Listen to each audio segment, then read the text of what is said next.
आज बहुत ही एक ऐतिहासिक और सुंदर दिवस है, world toilet day. 19th of November in 2001, the day was established first time in Singapore, and it is 25th year of this campaign. So first of all, I would welcome हमारे केंद्रीय जल शक्ति मंत्री श्री C.R. पाटिल जी, श्री अशोक के मीणा जी, सचिव पेयजल एवं स्वच्छता विभाग, जल शक्ति मंत्रालय, mister David Mahlobo, deputy minister of water and sanitation, South Africa,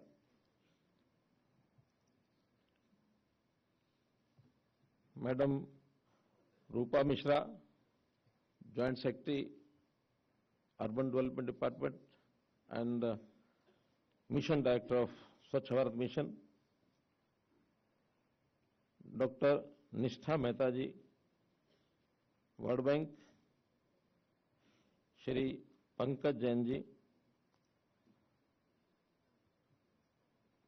CG Sulabh International, Gate Foundation से Shri Alkesh Wadhwani ji, World Toilet Organization से Shri Jack Sim ji, and most favorable name of this function is Kumar Dilip, Sulabh International.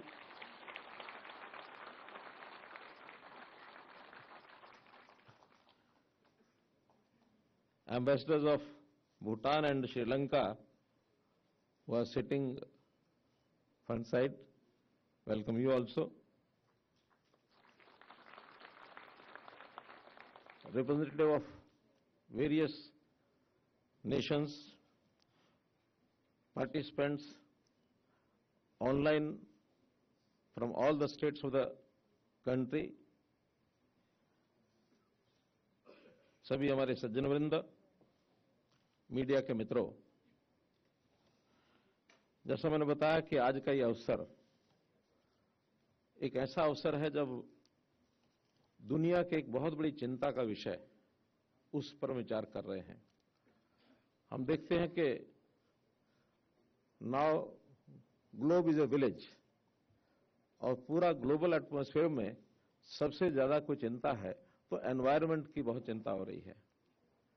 Day by day we are worried about global warming, environment, water scarcity, sanitation and all that. उस प्रकार से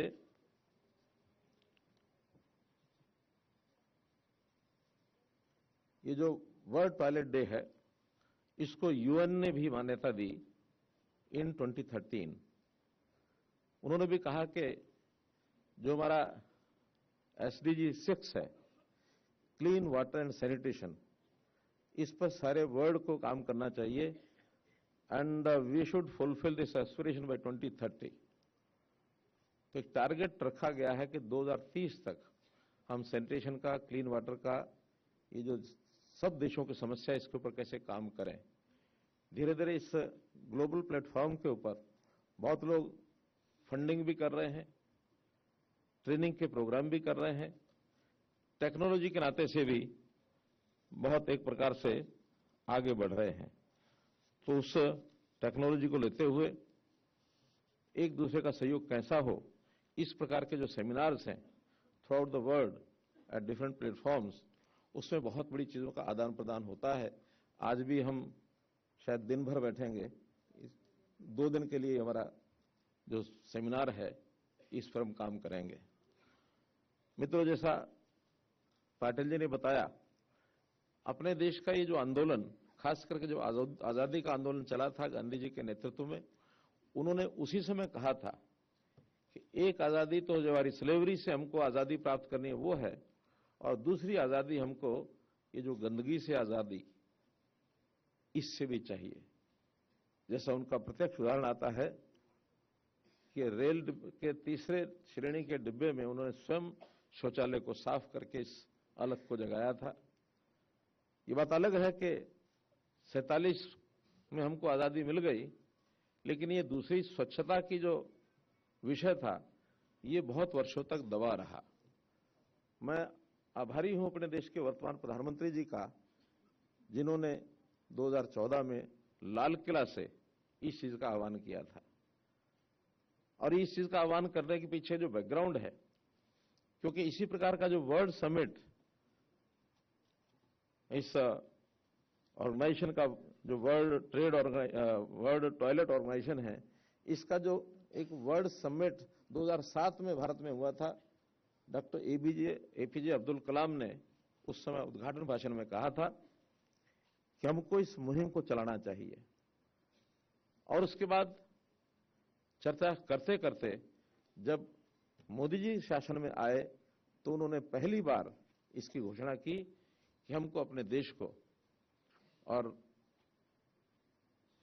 ODF free करना है, ODF को एक प्रकार से open defecation free. क्योंकि उस समय की स्थिति ये थी कि देश के 120 करोड़ लोग ये ओपन डेफिकेशन में जाते थे, जिसमें से 50% अकेले भारत में थे, 60 करोड़। अब 60 करोड़ लोगों को इनकी आदतें बदलना, उनके लिए व्यवस्थाएं करना, और जो अभियान शुरू किया गया उसकी गति इतनी तेज की कि दुनिया में किसी इस प्रकार का आंदोलन करने की स्पीड आज तक और कोई नहीं है। मात्र 5 साल में हमने 2019 में सारे देश को ओडीएफ डिक्लेयर कर दिया था। 5 साल में 11 करोड़ से ऊपर टॉयलेट बनाए गए। बहुत बड़े स्केल के ऊपर ये काम हुआ। तो मित्रों, ये काम जरूरी क्यों है? हमको मालूम है कि किसी भी देश को, विकसित देश के लिए जो महत्वपूर्ण चीजें होती हैं, उसमें एक चीज एनवायरनमेंट फ्री, यानी एनवायरमेंटल जो हमारा बूस्ट है उसको देने के लिए पोल्यूशन फ्री, ये करना बहुत जरूरी होता है। उस पर ध्यान देने के लिए सब देश आगे आए। 2015 में एक समिट हुआ जिसके अंदर अपने देश में carbon dioxide free net zero अपने दुनिया को बनाना है, तो हर देश ने एनडीसी अपने लागू किए। भारतवर्ष ने भी स्वीकार किया हम 2070 तक नेट जीरो हो जाएंगे। अब नेट जीरो के कई पहलू हैं, उसमें कार्बन डाइऑक्साइड एक है, पोल्यूशन दूसरा है, और इस प्रकार का जो सैनिटेशन का विषय है ये भी अपने आप में उसके अंदर आता है। उसके अंदर भाग लेते हुए हमने हर एक विभाग में काम करने शुरू किया, और इस सैनिटेशन में भी दोनों विभागों ने, department of water resources and urban development, अपने अपने एरिया के अंदर काम करना शुरू किया है। शहरी भाग अर्बन डेवलपमेंट का वो हमारे जिम्मे आया, और ग्रामीण क्षेत्र जैसा सीआर पाटिल जी ने कहा, तो इन्हें लाइटर वेन सुलभ इंटरनेशनल को आपने कहा है कि आप शहरों के साथ साथ थोड़ा गांव का भी ध्यान रखें। अगर सुलभ शौचालय वाले मान जाते तो ठीक है, और नहीं तो मनवाने का दूसरा तरीका हमारे पास है कि जितने गांव हैं उनको शहरीकरण कर देंगे, अपने आप कर लेंगे।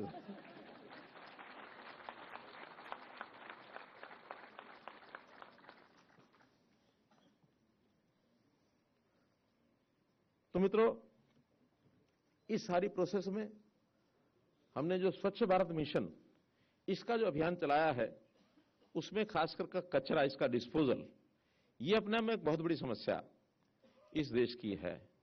उस पर भी एक मिशनरी जील लेकर के हमने काम करना शुरू किया, और कचरा ही कंचन है, यानी वेस्ट इज वेल्थ, इसके कई प्रयोग शुरू किए। और उसी में पानी का उपयोग क्योंकि बहुत ज्यादा होता है इस सारे सिस्टम में, हम ऑन एवरेज एक नागरिक, शहरों की बात मैं खास कर रहा हूं, 6 से 10 बार अलग अलग प्रकृति के हिसाब से, उसकी शरीर की अवस्था के हिसाब से टॉयलेट जाता है दिन में, और हर बार फ्लशिंग करता है। तो पानी का कितना बड़ा आवश्यकता उसकी है, ये अपने आप में एक चैलेंज, ये भी हमारे सामने था। क्योंकि स्केर्सिटी ऑफ वाटर, अगर उसको हम ठीक से प्रबंधन नहीं करेंगे, उसका प्रोसेसिंग नहीं करेंगे, तो अपने आप में बहुत बड़ी प्रॉब्लम बनने वाली है। गांव में तो काम में चला लेते हैं 55 लीटर्स पर डे पर पर्सन, यहां तो 125 भी कम पड़ता है। शहरों में डिमांड रहती है कि इसको 135 लीटर करो, 150 लीटर करो, क्योंकि कुछ विदेशों की वहां की व्यवस्था ऐसी है, पानी बहुत है, तो वो देखते हुए डिमांड्स भी बढ़ती हैं। इसकी रीप्रोसेसिंग, एसटीपीज, किस प्रकार से उसमें अलग अलग मेथड्स हम अडॉप्ट करें कि उस पानी को रीयूज करें, रिसाइकल करें, रीयूज करें। बहुत से ऐसे जो डेवलपमेंट कॉलोनीज हैं, उसके अंदर डबल पाइप सिस्टम हमने बनाना शुरू कर दिया है कि एक से पोर्टेबल वाटर आएगा और दूसरे से प्रोसेस्ड वाटर, ताकि इस प्रोसेस्ड वाटर को अगर हम वेस्ट करेंगे तो पोर्टेबल वाटर हमारे पास इतना नहीं है कि पीने के भी ठीक पर्याप्त मात्रा में हम ले सकेंगे।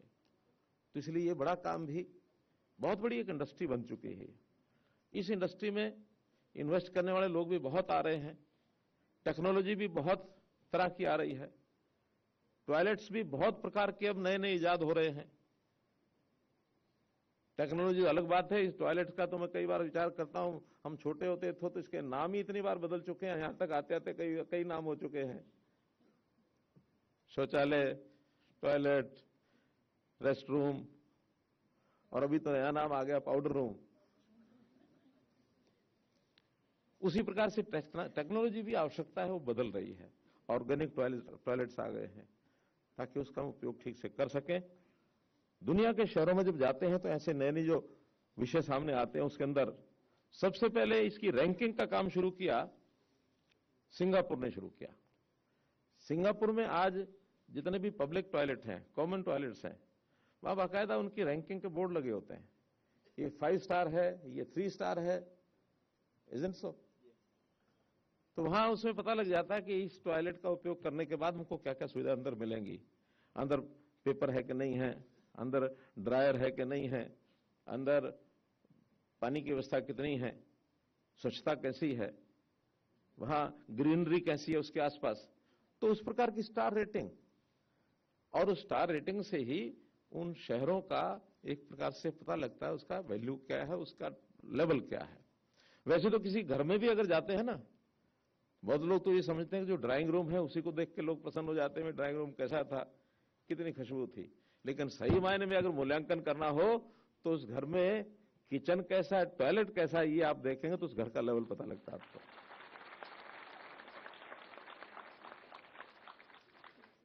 तो बहुत ही एक सेंसिटिव ये इशू है। मैं समझता हूं कि इसके ऊपर जितना भी कहा जाए उतना कम है। सुलभ इंटरनेशनल का मैं बहुत आभारी हूं कि इन्होंने इस मुहिम को शुरू किया शहरों में, और खास करके जो सुलभ शौचालय के इंटरनेशनल के जो संस्थापक थे बिंदेश्वर पाठक जी, उनका उल्लेख जरूर करना चाहूंगा, हालांकि आज वो हमारे बीच में नहीं रहे। लेकिन क्या सोच के इस मुहिम को उन्होंने शुरू किया होगा, सोच ही अपने आप में बहुत बड़ी थी। हम छोटे होते थे तो दिल्ली में हम सुलभ शौचालय देखते थे, अंदर जाते तो आनंद आता था। बजाय घूमने के आधा घंटा इसके अंदर बैठे रहो, कोई दिक्कत नहीं है, इतना सुंदर होता था। और अच्छी बात यह है कि बिंदेश्वर पाठक जी को पद्म भूषण से सम्मानित भी किया गया, केवल इस एक काम के लिए। उनका इस प्रकार से देश भर में जो सार्वजनिक स्थान है, चाहे रेलवे स्टेशन है, चाहे बस अड्डे हैं, चाहे बाजार हैं, इतनी सार्वजनिक स्थानों के ऊपर जिन्होंने काम किए, तो ये उस जन आंदोलन को खड़ा करने के लिए मैं समझता हूं एक प्रारंभ, एक बीज उन्होंने डाला जो आज जन आंदोलन बना है। आज भी करने के लिए बहुत कुछ बाकी है। इसमें करने के लिए अभी जैसा बताया कि देश ओडीएफ तो हो गया है, लेकिन अब ODF plus plus, water plus, इस दिशा में हमको जाना है। तो इसमें चेतना, जागृति पैदा करने के लिए केवल सरकारें नहीं कर पाएंगी, इसमें जनता को भागीदार बनाना होगा। सबका साथ, सबका विकास, सबका विश्वास, सबका प्रयास। अगर हम अपने अपने घर में सफाई का ध्यान नहीं रखेंगे तो कौन रखेगा? कोई सरकारी आदमी तो घर के अंदर नहीं आएगा। तो शुरुआत घर में करनी पड़ेगी, और जब घर में करेंगे तो अकेले अपने घर से करने से बात नहीं चलेगी, क्योंकि इन चीजों की कोई सीमाएं नहीं है। हमारे घर की गंदगी का असर दूसरे के घर में जाएगा, दूसरे घर की गंदगी का असर हमारे घर में आएगा। आबो हवा जो चलती है इसकी कोई सीमा नहीं है। एक दूसरे प्रदेश का, एक दूसरे देशों का भी जो हवा चलती है उसका असर बहुत दूर दूर तक होता है। अब बड़े शहरों के AQI हम देख ले, दिल्ली के देख ले, कई बार आंकड़े आते तो भयावह लगते हैं कि आज AQI 500 से ऊपर है, आज 700 से ऊपर है, और कुछ शहरों का ऐसा समाचार आता है 1000 से ऊपर हो गया। गाइडलाइंस निकालनी पड़ती हैं कि अब कंस्ट्रक्शन बंद कर दो, अब ये बंद करो, अब ग्रैप लग गया, ग्रैप 1, ग्रैप 2, ग्रैप 3। जीवन में असुविधाएं भी बहुत होती हैं, निर्माण के कार्य रुक जाते हैं, लेकिन यदि एक बार अभियान चला करके इस लेवल को ठीक करने के लिए हमने सब अपनी व्यवस्थाएं ठीक कर ली, आदतें ठीक कर ली, संस्कार ठीक कर लिए, तो बहुत जल्दी इन चीजों पर हम काबू पा सकेंगे। और यदि ये चीजें लिमिट से बाहर हो गई, जैसा आशंका व्यक्त की जा रही है कि वर्ल्ड टेम्परेचर यदि 2 डिग्री ऑन एवरेज ज्यादा बढ़ गया तो बहुत बड़ा खतरा पैदा हो सकता है मानवता को। उसमें केवल वार्मिंग ही नहीं है, प्रदूषण भी उसमें एक बात का असर करते हैं। तो इस अभियान को बहुत तेजी से लगाने के लिए सोशल ऑर्गेनाइजेशंस बहुत लगी हैं, सरकारें भी खूब लगी हैं। जन जागरण करना बहुत जरूरी है, और जन जागरण में हर वर्ग का व्यक्ति, हर आयु का व्यक्ति, उसको आगे बढ़ना पड़ेगा। संस्कार जो है ये बचपन में बहुत जल्दी दिए जा सकते हैं, अच्छे दिए जा सकते हैं। आज मैं विभाग को धन्यवाद दूंगा कि इन्होंने स्कूली बच्चों के लिए जो एक 21 दिन का पाठ्यक्रम बनाया है, एक बहुत अच्छी शुरुआत है। बच्चा है उसको कैसे ही सिखा लो, सीख जाता है। हम लोग जापान गए होंगे, हम में से बहुत लोग। जापान में जो प्राइमरी एजुकेशन है, जो अर्ली एजुकेशन जिसको कहते हैं, वहां कोई 3R एजुकेशन से शुरू नहीं करते, वहां शुरू करते हैं स्वच्छता से। हर बच्चे को स्टार्टिंग में पहले दिन से ये पाठ सिखाया जाता है कि आप जहां जिस कमरे में बैठे हैं, in the room you are sitting for education, clean your desk, clean your floor, clean your wall. दिखना कुछ नहीं चाहिए। अभी एक अच्छा पहलू, अच्छा संस्कार है, उन्हें बच्चों में डलता तो सारी वो उसका ध्यान रखते हैं। हां, इसमें कोई उनको मजबूर नहीं किया जाता, उनको फोर्स नहीं किया जाता। अगर फोर्स करेंगे तो जैसे यहां होता है, कभी कभी सफाई करा ली बच्चों से तो फिर ह्यूमन राइट कमीशन वाले पहुंच जाते हैं, बच्चों के लिए आपने मानवाधिकार। बच्चों को संस्कार देना तो ये कराना ही पड़ेगा। एक बार संस्कारित बच्चा हो गया तो फिर कहीं वो टॉफी का रैपर वो अपनी जेब में डालेगा, वो सड़क पर नहीं फेंकेगा। हर प्रकार की सफाई बचपन में अगर उसको आ गई, उसकी आदत बन गई, संस्कार बन गया, तो बहुत जरूरी है। इन चीजों पर हम आगे बढ़े तो मैं समझता हूं कि हम अपने टारगेट को पूरा करेंगे। आज भी जो मुझे बताया गया है कि हिंदुस्तान यूनिलीवर और सुलभ इंटरनेशनल के बीच में कोई समझौता हो गया है, ये करने वाले हैं, अभी हो गया है मिनिस्ट्री का। तो उस समझौते के अंतर्गत जो भी शहरी इकाइयों के इनोवेशन और डिजाइन और ट्रेनिंग, इस संबंध में जितने भी नए प्रयोग हैं वो सब किए जाएंगे। इस विषय में बहुत नए स्टार्टअप्स वो भी खड़े हो रहे हैं, क्योंकि एक प्रकार से स्टार्टअप को भी नई टेक्नोलॉजी के आधार पर काम करने का अच्छा अवसर मिलता है, क्योंकि कमर्शियल एक एस्पेक्ट हो गया इसका। जैसे मैंने बताया कि वेल्थ इज, यानी वेस्ट इज वेल्थ, उसमें कई तरह की टेक्नोलॉजी, वेस्ट टू एनर्जी इसमें हम आए हैं, वेस्ट टू कंपोस्ट ये बहुत बड़ा प्रावधान चल रहा है, waste to coal, waste to, यानी रोड कंस्ट्रक्शन में भी इस वेस्ट का कितना बड़ा उपयोग हो रहा है, बहुत बड़ा उपयोग हो रहा है। तो इस सारे संबंध में जो स्टार्टअप्स हैं उनके साथ भी मिलकर के युवा उद्यमी आगे बढ़े, तो मैं समझता हूं कि एक और इसमें जो चर्चा की मंत्री जी ने कि इससे स्वास्थ्य की जो हानि होती है इस गंदगी से, उसका एक बहुत बड़ा लाभ ये अपेक्षित है। खास करके ऐसी बस्तियां जहां स्वच्छता नहीं है, वहां पर तो मृत्यु दर भी ज्यादा है। बच्चों का जो पालन पोषण है, उनका जो यानी न्यूट्रिशन भी उसमें उनको कम मिलता है, उधर से बीमारी अटैक करती है, तो उनकी एज, उनकी लाइफ वो भी छोटी होती जा रही है। तो उस जगह पर सफाई का विशेष ध्यान करना है। जिन लोगों ने गंदगी कम देखी है उनको इसका आभास नहीं है, लेकिन जिन्होंने प्रत्यक्ष जीवन जिया है, ऐसी बस्तियों का, ऐसे प्राचीन काल में जो गांव में कोई व्यवस्थाएं नहीं होती थी, ओपन डेफिकेशन फ्री बाहर जाते ही थे लोग, कितनी कठिनाइयां होती थी। खास करके हमारी मां बेटी बहनों का, उनका सम्मान, उनकी इज्जत, उसकी भी बड़ी चिंता करनी पड़ती थी। शौचालय जो बनाए जा रहे हैं अभी प्रधानमंत्री स्वच्छ भारत मिशन का ये जो हमारा अभियान है, इसमें साउथ के स्टेट्स ने तो शौचालयों का नाम ही रखा है इज्जत घर। यानी शौचालय जो है ये हमारी इज्जत को, हमारे सम्मान को ये बचाएगा। तो इस प्रकार का एक अभियान कि कोई बहुत सामान्य विषय नहीं है, इस विषय को उसी रंग से हमको आगे बढ़ना चाहिए, आगे बनाना चाहिए।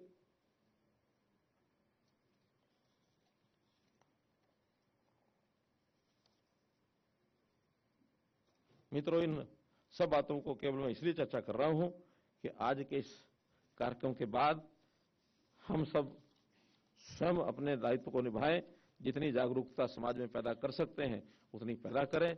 और आज के इस अवसर पर जो खास करके सुलभ शौचालय और अन्य सभी जितने ऑर्गेनाइजर हैं, प्रबंधक हैं, उनको मैं बहुत बहुत बधाई और बहुत बहुत धन्यवाद करता हूं।